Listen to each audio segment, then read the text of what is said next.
Aprendices, continuemos entonces con la fundamentación en el paradigma orientado a objetos.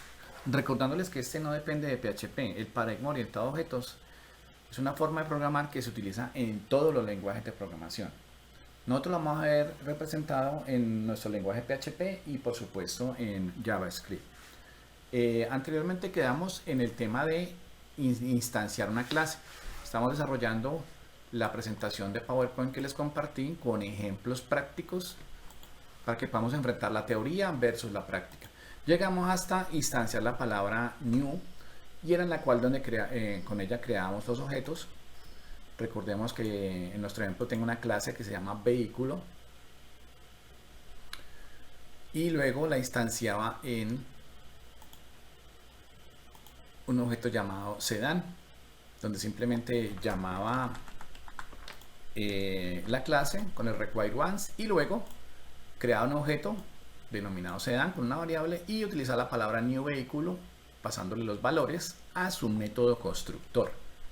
Recordar que estos valores son los que pasan al método constructor de vehículo, que es este en el cual la clase se crea con la configuración que yo le haya dado y quedamos allí.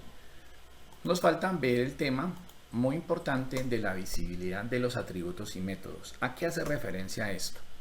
A que en una clase como esta, yo tendré, por ejemplo, en este caso de esta clase tengo dos métodos, dos métodos y tengo tres atributos y ellos, si pueden ver, todos tienen la palabra public adelante. ¿Qué quiere decir? Que todos estos métodos tienen un atributo de visibilidad. ¿Qué atributo tiene visibilidad inicialmente? Public, que me permite que sea accedido desde cualquier parte de la aplicación sin restricción. Por eso, si yo quisiera ver directamente que tiene el nombre, el valor nombre del sedán, yo podría ir una vez que haya creado el objeto aquí en el sedán y llamar directamente la propiedad sin ningún problema. Podría decirle sedán, el operador de objetos de PHP, flecha y llamar el atributo en este caso que se llama nombre, punto y coma. Podría llamar otro mientras sea public como cilindraje.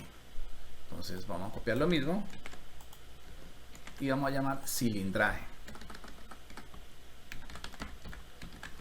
Y por supuesto, para que no lo muestre, pues le voy a anteponer la palabra eco. Eco. Vamos a guardar y vamos a ejecutar sedán. Vamos al navegador y vamos a buscar sedán para cargar acá. Y por supuesto me está mostrando la información directamente que estoy invocando acá. Debido a que es una propiedad que tiene el atributo public. Ese es el ejemplo práctico de public. Ahora private. Solamente se pueden acceder por la clase que las definió. Ejemplo práctico. Voy a la clase vehículo y quiero una variable que sea de tipo private y voy a llamar la placa. Supongamos que yo no quiero que sepan mi placa, solamente la quiero utilizar dentro de mi aplicativo. Tengo definida placa dentro de mi clase vehículo y voy a hacer, esto es una mala práctica, pero simplemente lo estoy viendo para el ejemplo. Supongamos que esta es la placa XYZ56. Listo, es un atributo de la clase vehículo. Voy a sedán, pero ojo que el atributo tiene una visibilidad que es private. Voy a sedán y le voy a decir que me muestre la placa. Vamos a quitar los otros y voy a decirle que me muestre la placa. No la creé por el método constructor, sin embargo acá la creé asignando el valor directamente y vamos a cargar entonces nuevamente sedán.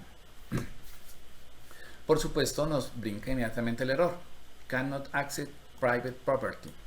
No puedo acceder la propiedad privada en la clase vehículo, la propiedad placa en vehículo, y me dice obviamente la línea 16 en el caso de sedán PHP. Entonces vamos a ver sedán de una vez, línea 16, y en efecto es donde la estoy invocando. ¿Qué quiere decir esto? Que no la puede acceder porque su visibilidad es private.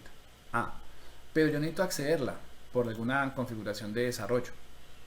Entonces, dentro de la misma placa, dentro de la misma aplicación o de la misma clase, sí la puedo acceder. Y para eso voy a utilizar el método mostrar información. ¿Para qué haría esto, este ejemplo que estoy haciendo? Será, por ejemplo, una clase de seguridad. Digamos que yo aquí no tenga placa, sino el password. Entonces, en ese caso solamente podría manipular el password dentro de la clase, más nadie más me lo puede llamar adentro de la aplicación, sino solamente dentro de la clase en cuestión. Y voy a mostrarle aquí placa.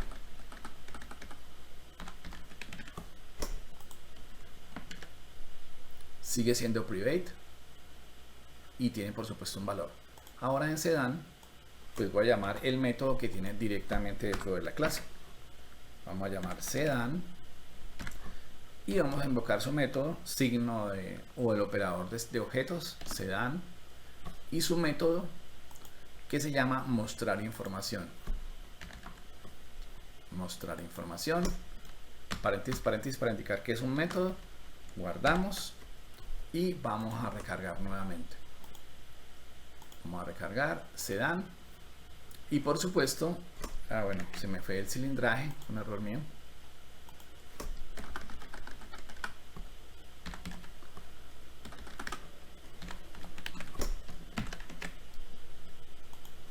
Y por supuesto, sí me lo deja de ver. ¿Por qué? ¿Por qué sí lo deja ver ahí? Porque lo estoy llamando dentro de la clase. Mostrar información es un método que está dentro de la clase. Y acá simplemente lo estoy instanciando y lo estoy invocando. Nótese que aquí tampoco yo le paso el valor. El valor es un valorcito interno que yo tengo acá y no quiero que me lo manipulen y no me lo puedan cambiar. Ese sería un ejemplo entonces del tema de private. Por supuesto, es un ejemplo simplemente. Si yo quisiera también mostrar información, podría colocarle en vez de public, private. Y dejemos todo como está Sedan. Es un ejemplo simplemente práctico. La visibilidad de los objetos, esta visibilidad también se la puedo aplicar a métodos. Vamos a recargar y me dice por supuesto que un método privado no puede ser llamado desde el contexto externo. Creo que es un ejemplo práctico de la visibilidad. Bueno, con estos conceptos de public y private podemos desarrollar nuestro primer proyecto aplicando lo básico de orientado a objetos. Queda pendiente para el proyecto 2 observar protected, public y static y algo muy importante, la herencia de clases con la palabra reservada extends. Pero pienso que en este tema de la complejidad del paradigma lo mejor es ir avanzando poco a poco en los conceptos con ejemplos prácticos. Por ahora, hasta donde llegamos, que es public y private, vamos a poder crear nuestro primer proyecto. El primer proyecto, como lo hemos hablado, es una red social muy sencilla. Tiene lo básico de toda aplicación inicial, que es lo que se llama un famoso CRUD. Si no lo hemos trabajado o no lo han manejado en ninguna otra aplicación, básicamente el CRUD, que es la primera aplicación que realmente uno hace, responde a como una abreviatura del inglés, y es que toda aplicación CRUD pues tiene un create, tiene un leer, un actualizar y un borrar. Básicamente son puras transacciones sobre tablas.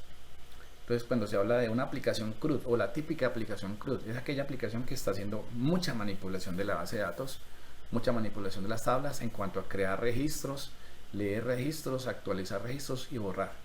Vamos a hacer el CRUD completamente de una red social muy sencilla para aplicar estos conceptos, y vamos a aplicar algo de la fundamentación del paradigma orientado a objetos. Un vistazo general a cómo va a ser la aplicación. Bueno, la arquitectura, que es lo primero que vamos a discutir, pues va a ser sencilla. Tenemos una base de datos que se llama MariaDB, hecha, va a ser nuestro gestor, y la base de datos en sí se llama red social. Voy a mostrarla, ya la creamos en la fase donde vimos modelado bases de datos. Creamos el script y lo importamos. Yo aquí ya la tengo creada, es esta. Tiene amigo, clic, foto y publicación. Esa ya la discutimos ampliamente. Esta corresponde a esta capa observémoslo como si fueran capas, a la capa de la base de datos. Vamos a tener una clase con orientados a datos, como lo acabo de explicar, que se va a llamar bdatos.php, que va a ser la clase que va a interactuar directamente con la base de datos en cuanto a insertar, actualizar, borrar, etc. Esta clase de base de datos va a tener el reflejo de este CRUD. Ahí vamos a ver una buena técnica de código de no repetir código. Y es que vamos a colocar toda la magia del CRUD, crear, actualizar, borrar, en una sola clase, que la estaremos reutilizando a medida que la necesitemos en lógica. Y por supuesto, esto estará actualizando las vistas. Serían 3 capas: una capa de las vistas, una capa de la lógica y pues la base de datos, que es una mega clase. En el código vamos a observar la estructura de directorio. Yo aquí ya tengo adelantado algo de la estructura. Pues con esa misma con este mismo esquema en mente, tengo organizada por supuesto la estructura. Entonces vamos a tener una app que va a corresponder a esta capa donde esté toda la lógica de la aplicación. En vista o vistas vamos a tener todo lo que es los formularios, el JavaScript, el CSS, o sea, todo lo que tiene que ver con esta vista estaría en este directorio vista. Y tengo una mega clase que llama class bdatos.php, que dentro de la aplicación solamente es una clase, está en libs de librería, y va a llamar class bdatos. Esta va a tener prácticamente toda la magia de la aplicación solamente una vez. Y acá, a medida que la necesite, la estaré utilizando.